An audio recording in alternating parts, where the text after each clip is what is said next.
कक्षा 6 की भूगोल की पाठ्यपुस्तक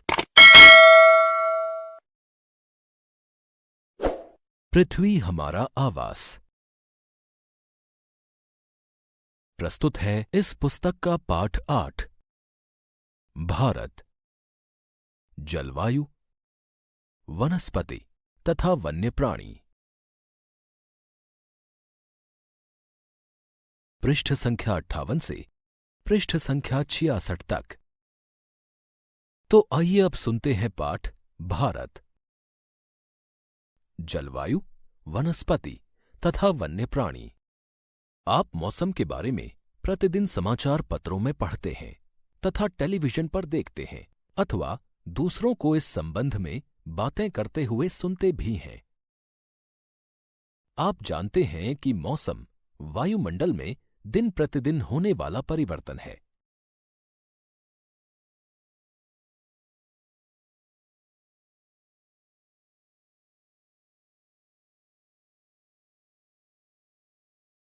इसमें तापमान, वर्षा तथा सूर्य का विकिरण इत्यादि शामिल हैं।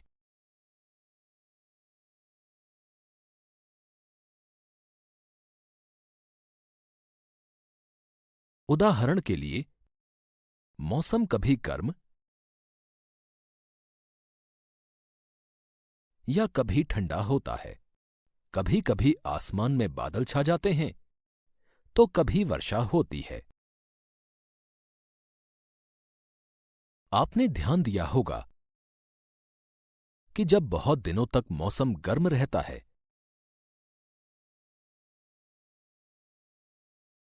तब आपको ऊनी वस्त्रों की आवश्यकता नहीं पड़ती। आप खाने पीने में ठंडे पदार्थों को पसंद करते हैं। इसके विपरीत ऐसे भी दिन होते हैं जब आपको ऊनी वस्त्रों के बिना ठंड लगती है। ठंडी और तेज हवाएं चलती हैं।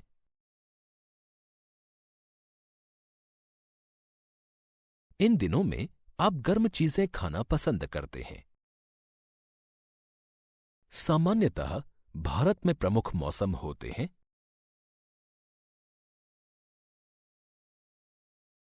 दिसंबर से फरवरी तक ठंडा मौसम,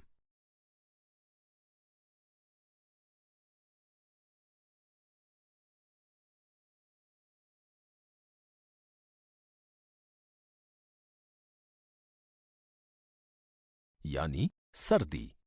मार्च से मई तक गर्म मौसम यानी गर्मी।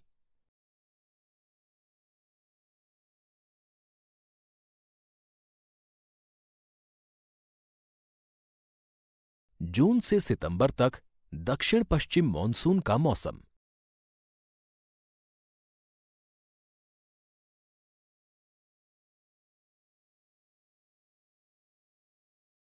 अर्थात वर्षा।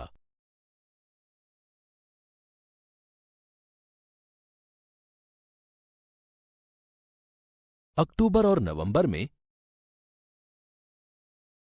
मॉनसून के लौटने का मौसम।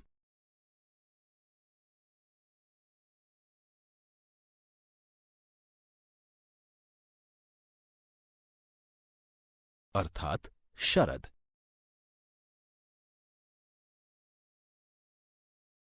शीत ऋतु। ठंडे मौसम में सूर्य की सीधी किरणें नहीं पड़ती हैं।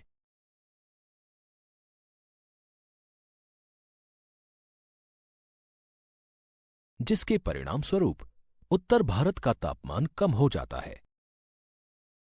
ग्रीष्म ऋतु। गर्मी के मौसम में सूर्य की किरणें अधिकतर सीधी पड़ती हैं।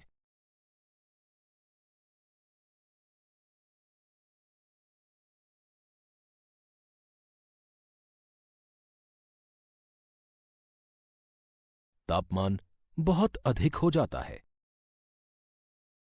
दिन के समय गर्म एवं शुष्क पवन बहती है।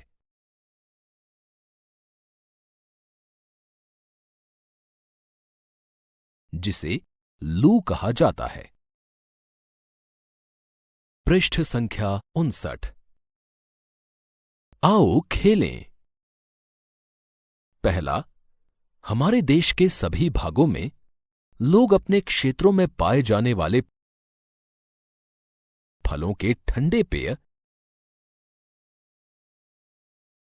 जिसे शरबत कहा जाता है, का सेवन करते हैं।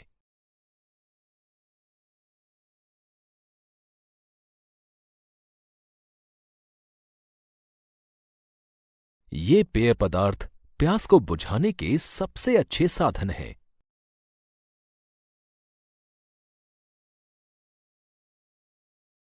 तथा लू के दुष्प्रभावों से हमारे शरीर की रक्षा करते हैं।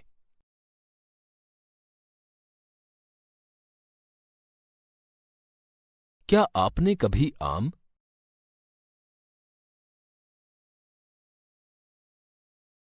बेल,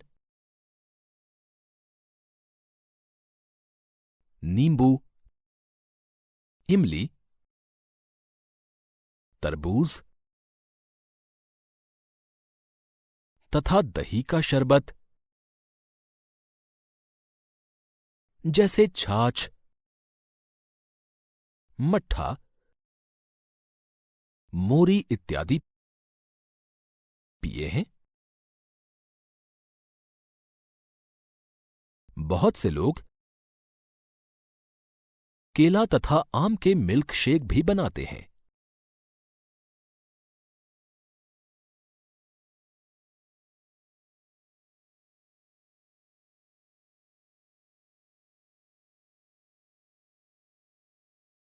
दूसरा, गर्मी के बाद पहली वर्षा हमें आनंद प्रदान करती है।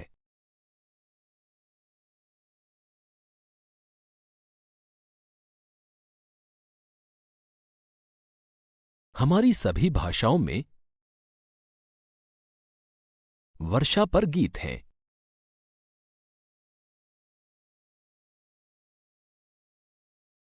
वे सुनने में अच्छे लगते हैं तथा हमें आनंदित करते हैं। वर्षा के 2 गानों को याद करें।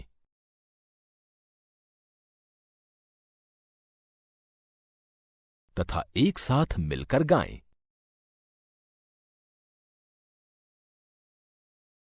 वर्षा पर 5 कविताओं को इकट्ठा करें।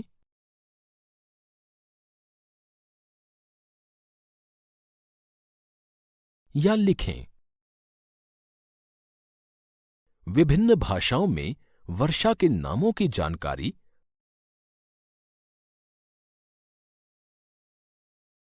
अपने मित्रों, पड़ोसियों तथा परिवार के सदस्यों से प्राप्त करें। उदाहरण के लिए, हिंदी वर्षा,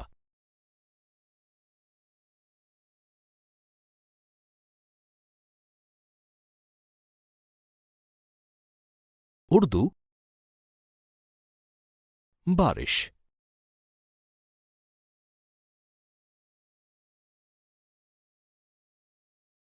मराठी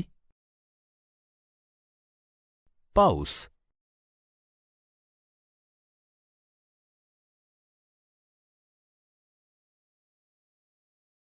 बंगाली वर्षा,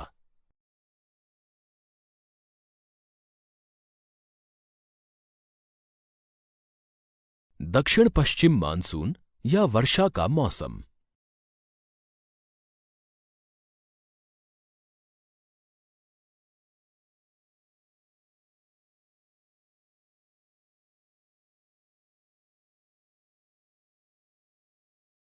यह मानसून के आने तथा आगे बढ़ने का मौसम है।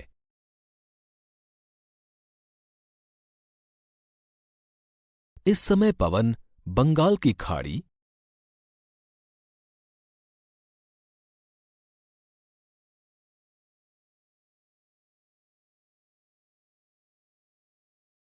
तथा अरब सागर से स्थल की ओर बहती है।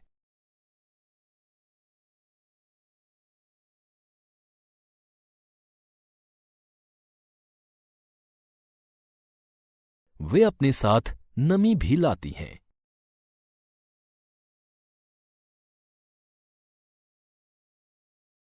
जब ये पवन पहाड़ों से टकराती हैं,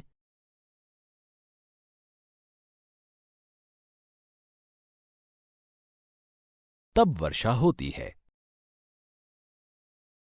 मानसून के लौटने का मौसम या शरद ऋतु।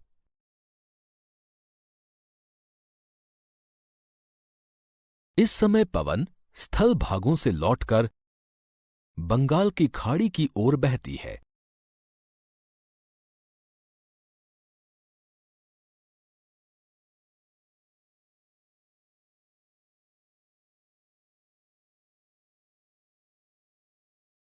यह मानसून के लौटने का मौसम होता है।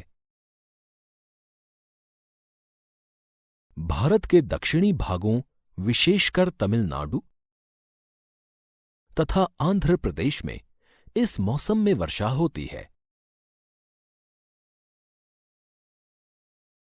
किसी स्थान पर अनेक वर्षों में मापी गई मौसम की औसत दशा को जलवायु कहते हैं।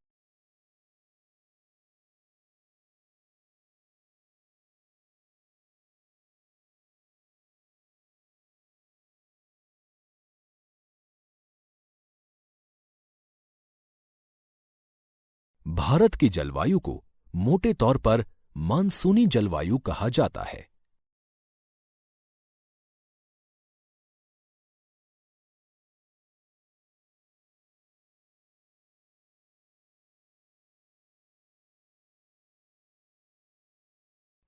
मानसून शब्द अरबी भाषा के मौसिम से लिया गया है।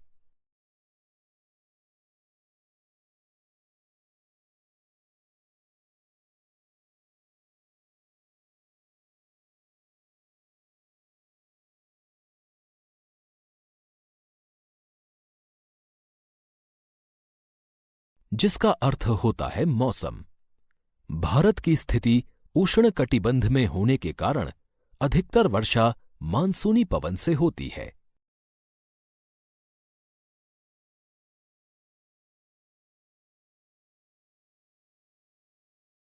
भारत में कृषि वर्षा पर निर्भर है।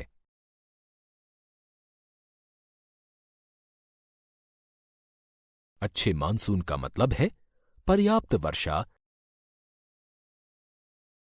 तथा प्रचुर मात्रा में फसलों का उत्पादन।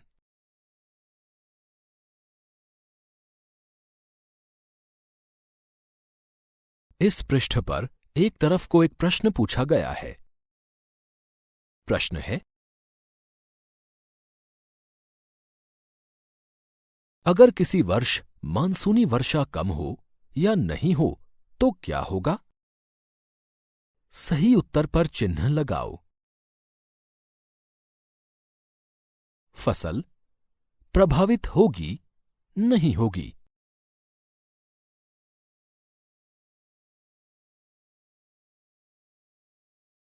कुएं के पानी का स्तर ऊपर जाएगा, नीचे चला जाएगा?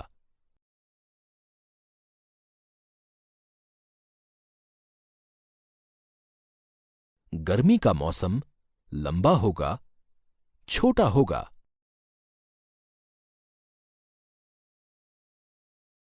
पृष्ठ संख्या 60। किसी स्थान की जलवायु, उसकी स्थिति,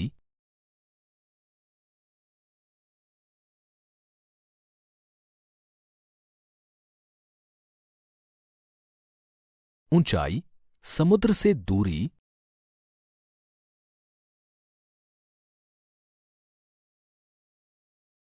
तथा उच्चावच पर निर्भर करती है।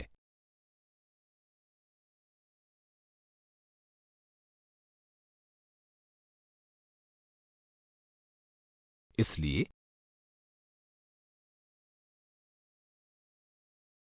हमें भारत की जलवायु में क्षेत्रीय विभिन्नता का अनुभव होता है।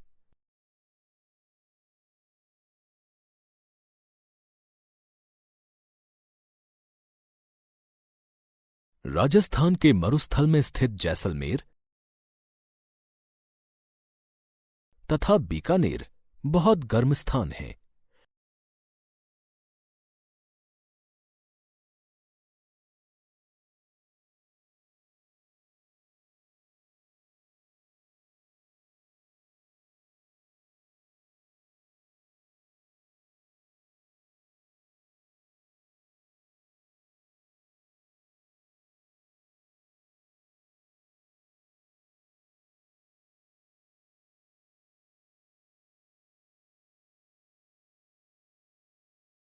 जबकि जम्मू तथा कश्मीर के द्रास एवं कारगिल में बर्फीली ठंड पड़ती है।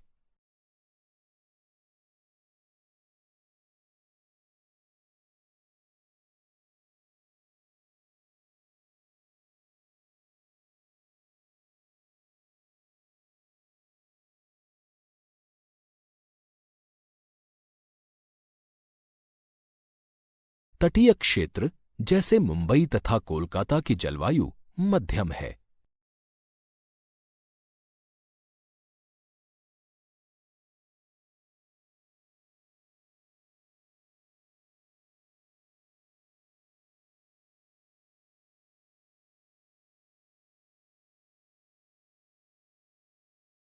वे न ही अधिक गर्म हैं और न ही अधिक ठंडे।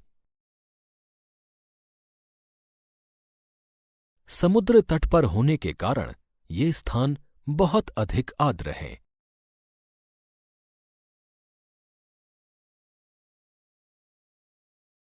विश्व में सबसे अधिक वर्षा मेघालय में स्थित मोनिसराम में होती है,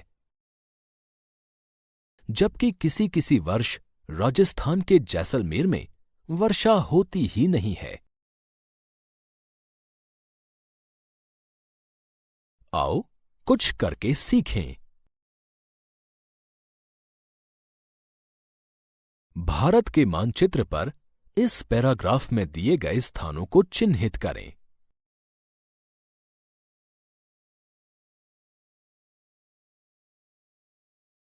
प्राकृतिक वनस्पति।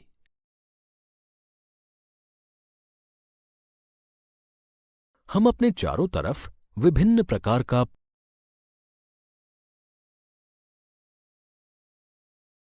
पादप जीवन देखते हैं। हरे घास वाले मैदान में खेलना कितना अच्छा लगता है। कुछ पौधे छोटे होते हैं जिन्हें झाड़ी कहा जाता है।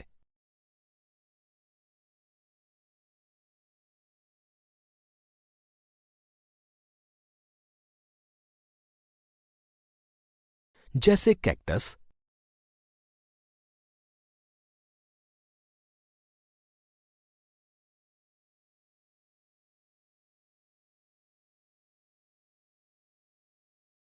तथा फूलों वाले पौधे इत्यादि।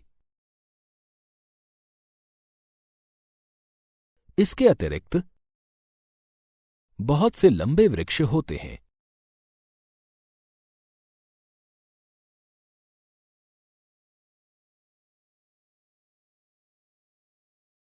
उनमें से कुछ में बहुत शाखाएं तथा पत्तियां होती हैं, जैसे नीम, आम।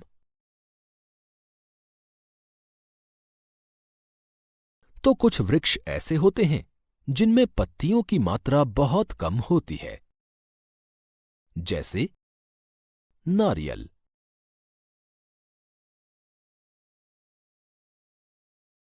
घास, झाड़ियां तथा पौधे।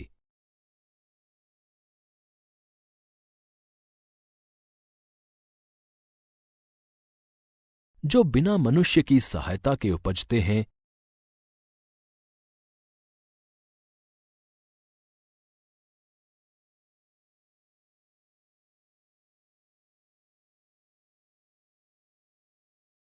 उन्हें प्राकृतिक वनस्पति कहा जाता है। क्या आप कभी यह नहीं सोचते कि ये एक दूसरे से किस प्रकार भिन्न हैं? अलग अलग जलवायु में अलग अलग प्रकार की वनस्पतियां पाई जाती हैं।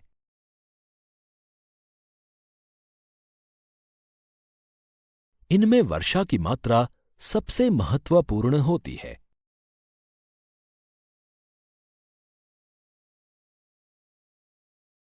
जलवायु की विभिन्नता के कारण भारत में अलग अलग तरह की वनस्पतियां पाई जाती हैं।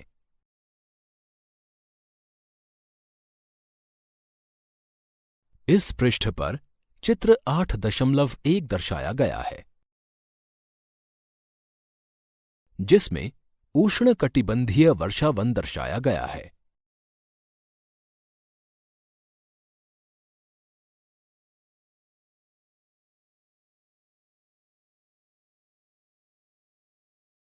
चित्र में दिखाया गया है कि उष्णकटिबंधीय वर्षावन में सर्वाधिक ऊंचाई वाले पेड़ लगभग 60 मीटर तक होते हैं। वहीं तरुण वृक्षों की ऊंचाई लगभग 20 मीटर के आसपास होती है और झाड़ी वाली परत 1.5 मीटर से 5 मीटर के बीच हो सकती है।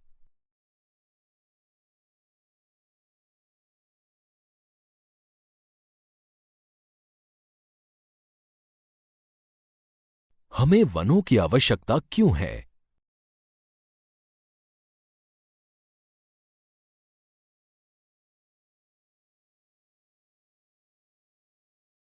वन हमारे लिए बहुत ही लाभदायक हैं। पेड़ पौधे ऑक्सीजन छोड़ते हैं जिसे हम सांस के रूप में लेते हैं तथा कार्बन डाइऑक्साइड को ग्रहण करते हैं।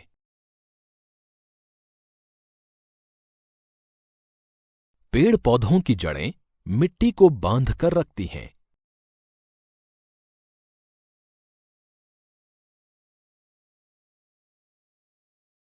तथा इस प्रकार वे मिट्टी के अपरदन को रोकते हैं।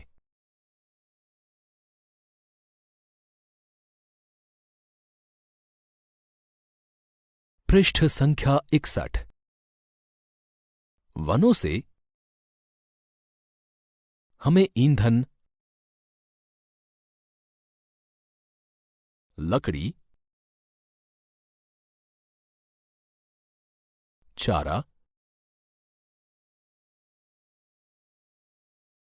जड़ी बूटियां,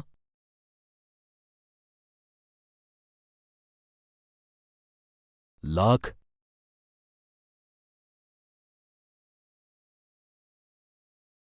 शहद,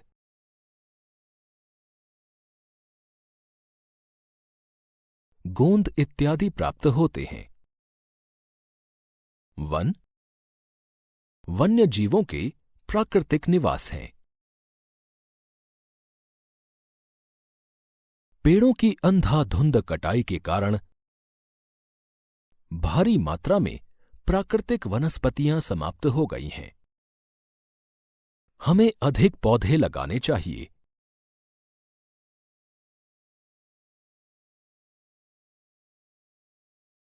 जो पेड़ बचे हैं उनकी रक्षा करनी चाहिए एवं लोगों को पेड़ों के महत्व के बारे में बताना चाहिए।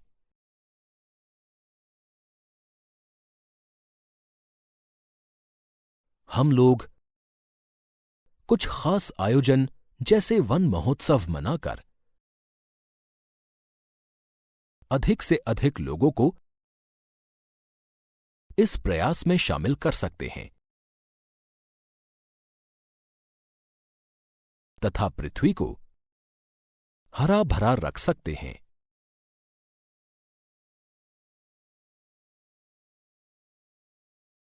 इस पृष्ठ पर अलग से बॉक्स में एक छोटी सी कहानी दी गई है।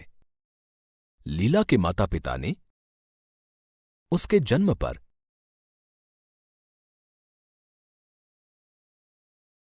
नीम के एक पौधे को रोपा। प्रत्येक जन्मदिन पर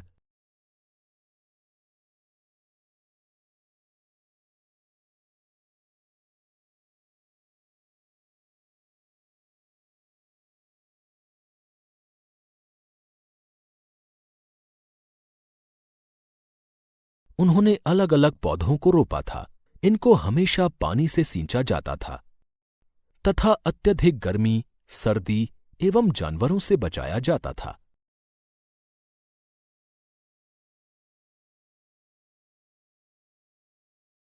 बच्चे भी यह ध्यान रखते थे कि कोई उन्हें नुकसान ना पहुंचा पाए।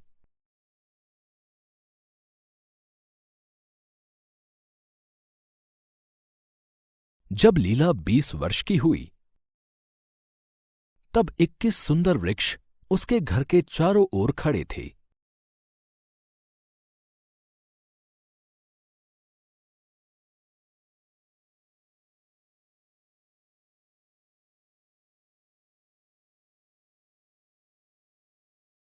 चिड़ियों ने उस पर अपना घोंसला बना लिया था।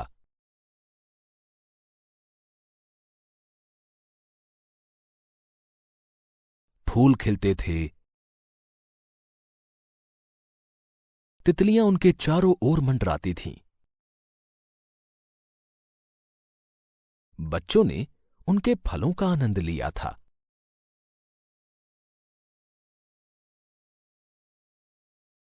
उनकी शाखाओं पर झूले तथा उनकी छाया में खेले थे।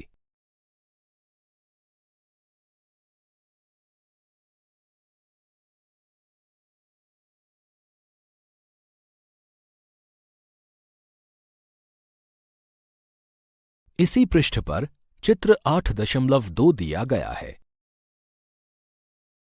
जिसमें वनों के उपयोग दर्शाए गए हैं। चित्र के मध्य में एक हरा भरा वृक्ष दिखाया गया है और नीचे लिखा गया है, मिट्टी को बांधना।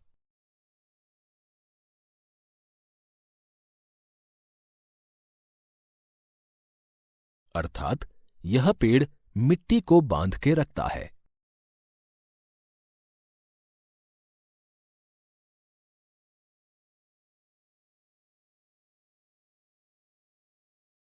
पेड़ के ऊपर ऑक्सीजन निकलती हुई दिखाई जा रही है, अर्थात पेड़ भारी मात्रा में ऑक्सीजन का निर्माण करता है। वहीं इस पेड़ पर मधुमक्खियां रहती हैं, जिससे हमें शहद मिलता है।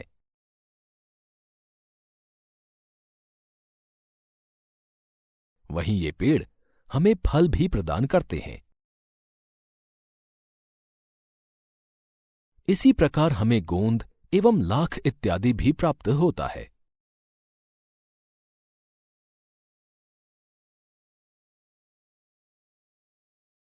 ये पेड़ पौधे वन्य जीवों का प्राकृतिक निवास भी हैं। चित्र में दिखाया गया है कि हमें इन पेड़ों से इमारती लकड़ी भी प्राप्त होती है। वहीं कुछ पेड़ों से हमें रबड़ भी मिलता है।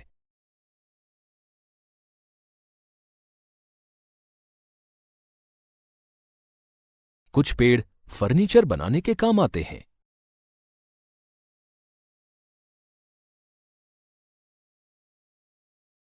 तो कुछ से खेल का सामान जैसे बैट या हॉकी इत्यादि बनाई जाती है।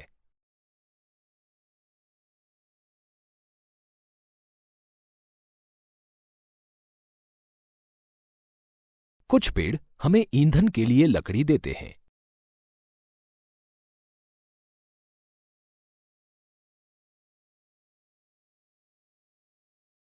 तो कुछ पेड़ हमें चारा देते हैं।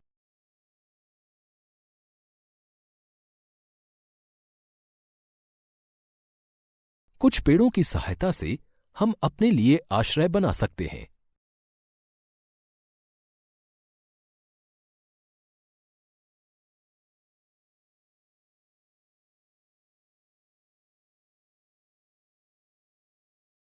तथा कुछ पेड़ों की सहायता से विभिन्न औषधियां एवं दवाइयां बनाई जाती हैं। वन्य प्राणी।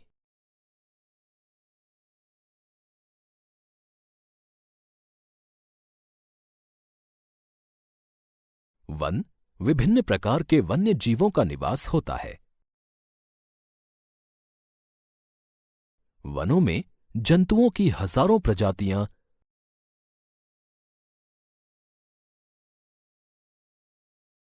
तथा बड़ी संख्या में विभिन्न प्रकार के सरीसृपों,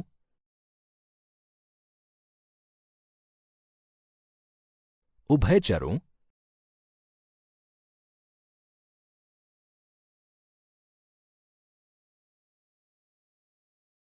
पक्षियों, स्तनधारियों,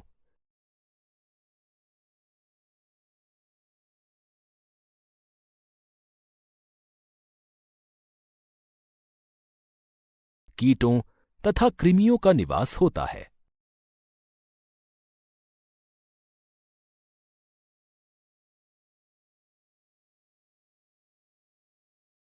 पृष्ठ संख्या 62। बाघ हमारा राष्ट्रीय पशु है।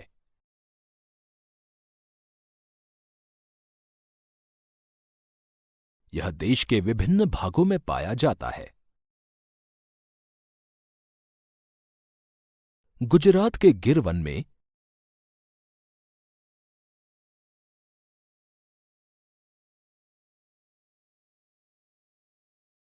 एशियाई शेरों का निवास है। हाथी तथा एक सींग वाले गैंडे असम के जंगलों में घूमते हैं।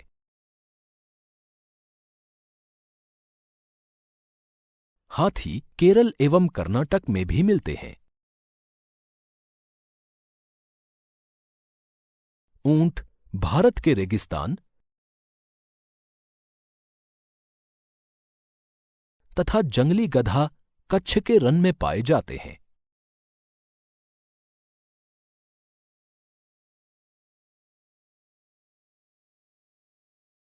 जंगली बकरी, हिम तेंदुआ, भालू इत्यादि हिमालय के क्षेत्र में पाए जाते हैं। इनके अतिरिक्त बहुत से दूसरे जानवर जैसे बंदर, सियार,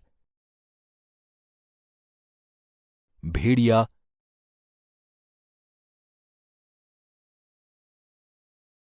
नीलगाय, चीतल इत्यादि भी हमारे देश में पाए जाते हैं।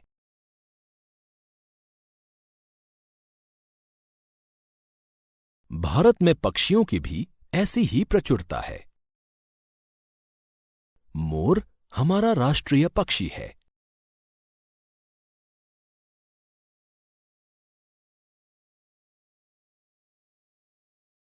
भारत में पक्षी तोता,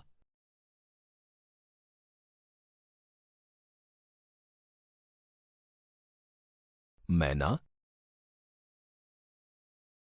कबूतर, बुलबुल तथा बत्तख इत्यादि हैं।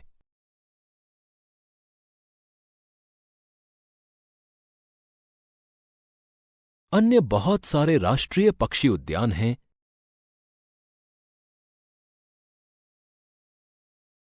जो पक्षियों को उनका प्राकृतिक निवास प्रदान करते हैं।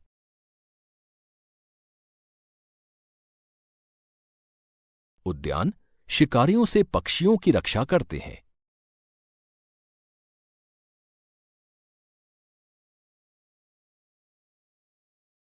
क्या आप अपने क्षेत्र में पाए जाने वाले 5 पक्षियों के नाम बता सकते हैं? भारत में सांपों की सैकड़ों प्रजातियां पाई जाती हैं। उनमें कोबरा,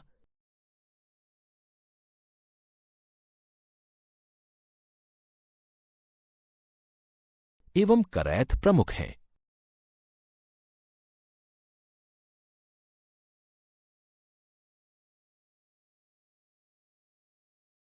वनों के कटने तथा जानवरों के शिकार के कारण भारत में पाए जाने वाले वन्य जीवों की प्रजातियां तेजी से घट रही हैं। बहुत सी प्रजातियां तो समाप्त भी हो चुकी हैं। उनको बचाने के लिए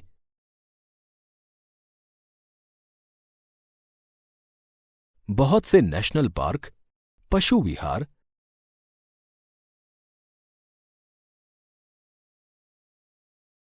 तथा जीवमंडल आरक्षित क्षेत्र स्थापित किए गए हैं।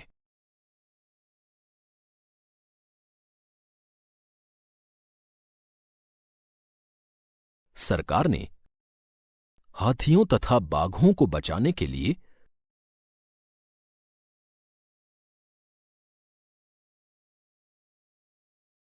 बाघ परियोजना एवं हस्ती परियोजना जैसी परियोजनाओं को शुरू किया है।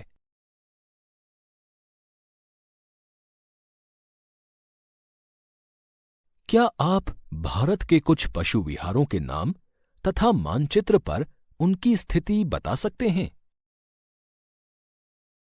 इस पृष्ठ पर चित्र 8.3 दिया गया है, जिसमें वन्य जीवन को दर्शाया गया है।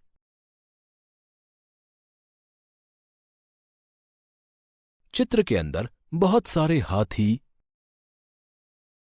बाघ, तेंदुए,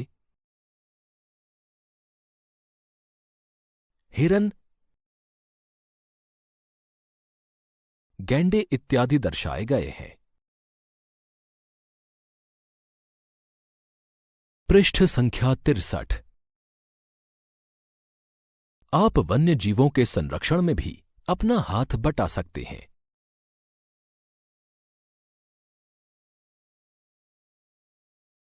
आप जानवरों के शरीर के विभिन्न अंगों जैसे हड्डी, सींग तथा पंख से बने पदार्थों को खरीदने से इनकार कर सकते हैं। प्रत्येक वर्ष हम लोग अक्टूबर के पहले सप्ताह को वन्य जीव सप्ताह के रूप में मनाते हैं।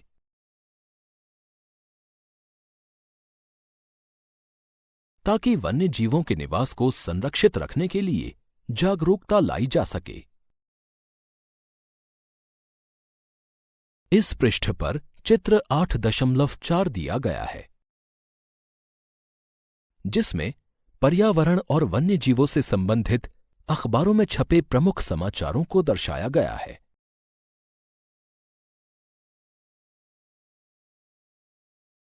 इसी चित्र में फिर नीचे प्रश्न पूछे गए हैं। शिकारी बाघों को क्यों मारते हैं?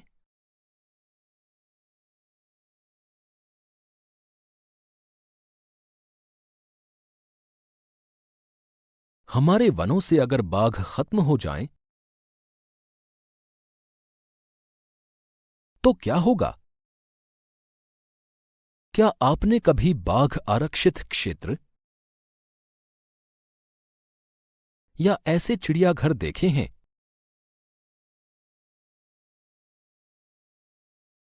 जहां बाघों को रखा जाता है? प्रवासी पक्षी,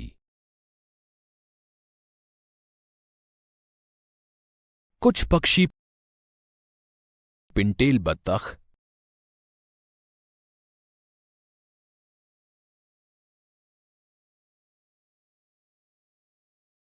करलियू,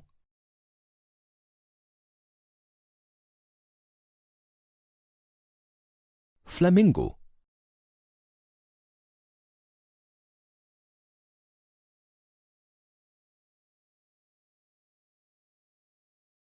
ऑस्प्रे,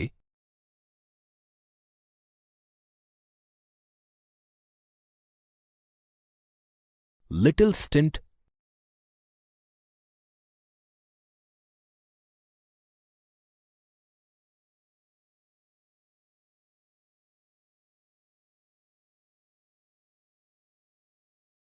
प्रत्येक वर्ष सर्दी के मौसम में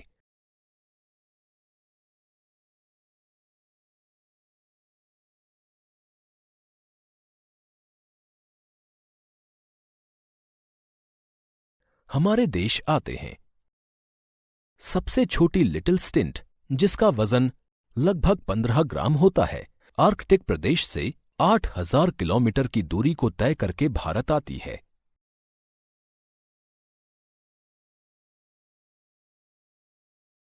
पृष्ठ संख्या 64।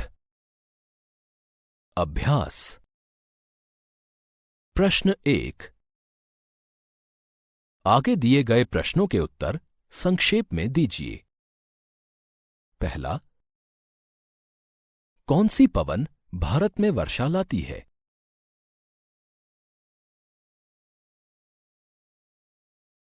यह इतनी महत्वपूर्ण क्यों है? दूसरा, भारत के विभिन्न मौसमों के नाम लिखिए।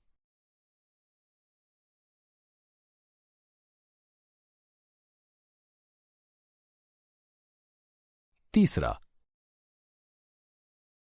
प्राकृतिक वनस्पति क्या है?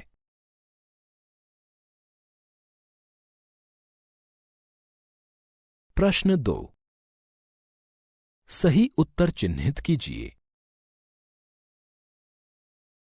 पहला, विश्व में सबसे अधिक वर्षा वाला क्षेत्र कौन सा है?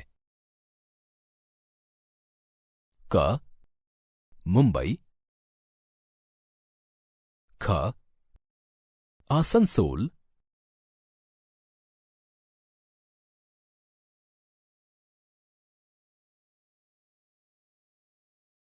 ग, मौसिनराम।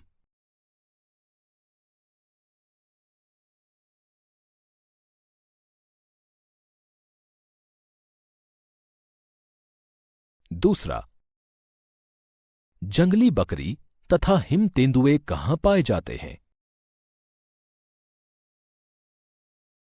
क, हिमालय क्षेत्र में, ख, प्रायद्वीपीय क्षेत्र में, ग, गिर वन में।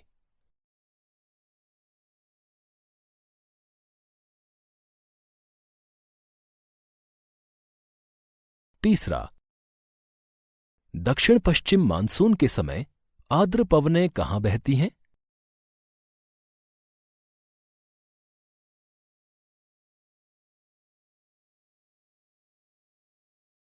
क, स्थल से समुद्र की ओर,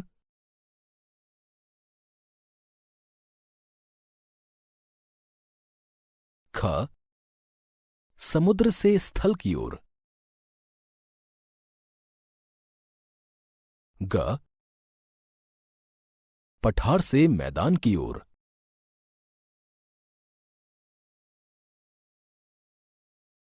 प्रश्न 3, खाली स्थान भरें। पहला, गर्मी में दिन के समय शुष्क तथा गर्म पवनें चलती हैं, जिन्हें रिक्त स्थान कहा जाता है।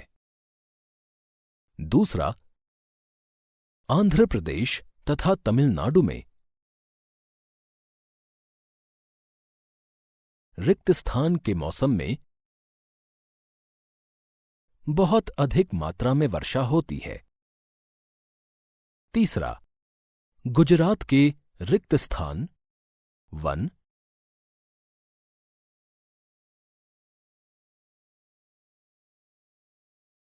रिक्त स्थान का निवास है। आओ खेलें। पहला, अपने आसपास के वृक्षों की सूची बनाएं।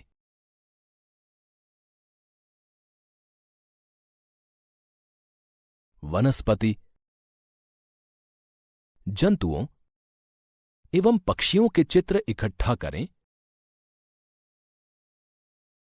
तथा उन्हें अपनी कॉपी पर चिपकाएं। दूसरा, अपने घर के पास एक पौधा लगाएं तथा उसकी देखभाल करें एवं कुछ महीने के भीतर उसमें आए परिवर्तनों का अवलोकन करें। तीसरा, क्या आपके आसपास के क्षेत्र में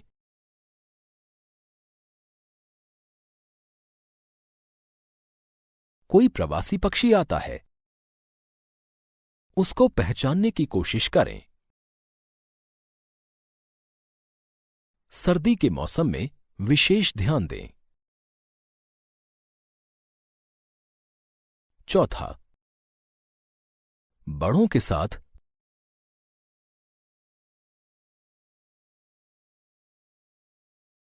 अपने शहर के चिड़ियाघर या नजदीक के वन या पशु विहार को देखने जाएं।